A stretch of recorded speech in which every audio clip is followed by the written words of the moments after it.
संदेशखाली का जो इलाका है वो बशीरहाट लोकसभा सीट में आता है। 1 जून को यहां पर मतदान होने, जो कि अंतिम चरण है।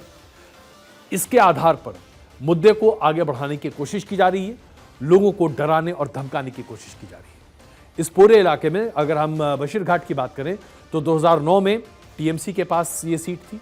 उसके बाद 2019 में, यानी कि पिछली बार, टीएमसी ने यहां पर नुसरत जहां को टिकट दिया था, फिल्म एक्ट्रेस, जिन्होंने 54% वोट हासिल किया था। और अब संदेशखाली के इस पूरे मामले के सामने आने के बाद भारतीय जनता पार्टी ने रेखा पात्रा को यहां पर टिकट दिया है, तो ममता बनर्जी ने उस व्यक्ति को टिकट यहां पर दिया है, नसीरुद्दीन को, जो कि 2009 में चुनाव जीत चुके थे। यानी कि एक बार फिर अल्पसंख्यक राजनीति और तुष्टीकरण की राजनीति को हवा देने की कोशिश की जा रही है।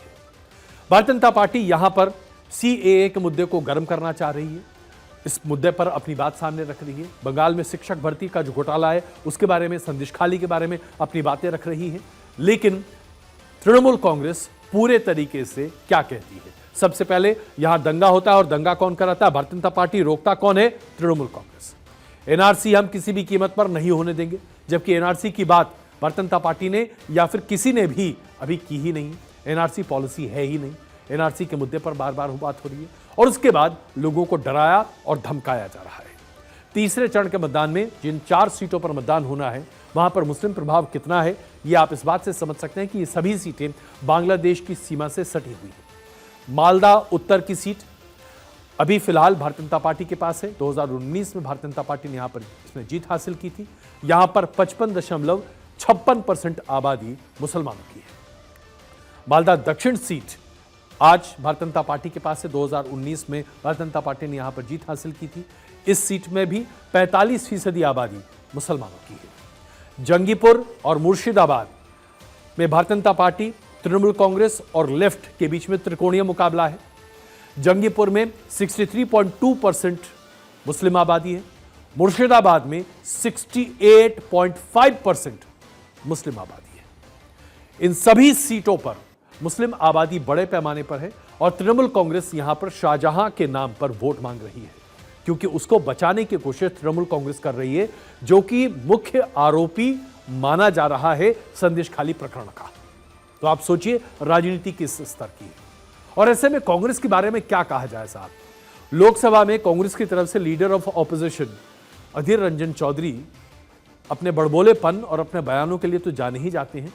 ये भी लोग मानते हैं कि उनकी वजह से इंडिया गठबंधन नहीं बन पाया, तृणमूल कांग्रेस और कांग्रेस के बीच में गठबंधन नहीं हो पाया पश्चिम बंगाल में, और अंततः कांग्रेस ने वामपंथ दलों के साथ अपने गठबंधन को किया।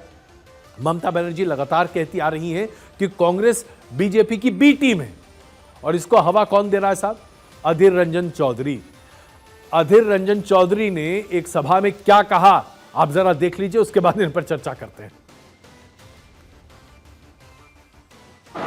তৃণমূল के ভোট দেওয়া মানে তার থেকে ভালো বিজেপি के ভোট দিয়ে দিলাম। তৃণমূল के ভোট দেওয়া মানে তার থেকে অনেক ভালো বিজেপি के ভোट দিয়ে দিলাম। बताइए, अधीर रंजन चौधरी जो कि बशीरहाट से मुर्शिदाबाद के पूरे इलाके से, उनकी सीट वहीं पर लगती है, वहीं से सांसद हैं, लीडर ऑफ ऑपोजिशन है कांग्रेस के लोकसभा में, और वो कह रहे हैं कि तृणमूल कांग्रेस को वोट देने से बेहतर है कि आप बीजेपी को वोट दे दें। अब जरा सोचिए आप, पूरे देश भर में कांग्रेस और भारतीय जनता पार्टी एक दूसरे के आमने सामने हैं। दोनों के नेता एक दूसरे के बारे में तरह तरह की बातें कह रहे हैं। पूरा चुनाव कांग्रेस बनाम बीजेपी होता हुआ दिखाई दे रहा है। और ये हैं कांग्रेस के लीडर ऑफ ऑपोजिशन लोकसभा, जो कि बंगाल में कहते हैं कि तृणमूल को वोट देने से बेहतर है कि आप बीजेपी को वोट दे दो।